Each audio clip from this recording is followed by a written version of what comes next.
Aliana is a grade 3A pupil under the advisory of Madam Ruby Ana U. Ordonio.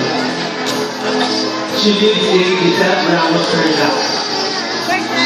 This 8-year-old Nas was born on March 2, 2005, and her parents are Mr. and Mrs.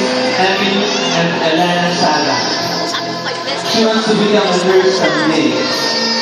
She believes in the saying that in everything you do, put God first. Once again, our Miss Charity, Aliana Grace G. Sala.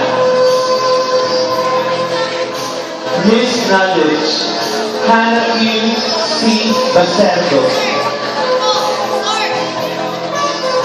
Hannah Q. is a grade 3A pupil, again under the advisory of